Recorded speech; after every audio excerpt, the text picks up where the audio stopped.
Karamihan na nagsusumba, hindi marunong sumayaw yan. Hindi nyo ba napapansin?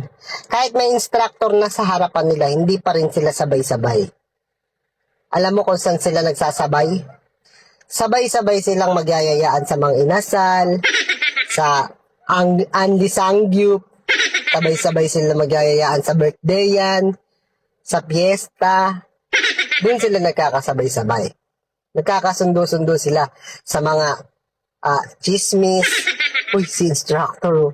Ano yan? Alam ba may nakaraan, nakita kong babae kasama ni instructor. Gwapo naman si instructor, di ba? Pero may nakita ko kasama. Tapos yung kasama niya sa Zumba, hala. Parang yung kasama natin, lumalaki yung tiyan. Baka buntis. Bakit sa Zumba pa siya? O, di ba? Doon kayo nagkakasabay-sabay. Yung mga chismisa na yan, di ba? Yung mga tapos nagsama-sama. Tara, tayo? Shot tayo minsan. Oh. Sige, pag-uwi pagkatapos. Sige. Tsaka kayo magchichismisan, ganon. Doon sila nagsasabay-sabay. Kaya, dapat kapag nagsusumba ka, hindi naman sinabi na agad na papayat ka eh.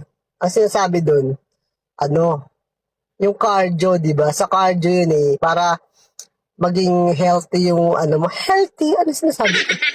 Basta yun, yung lungs mo, maganda yung breathing. Breathing, yun?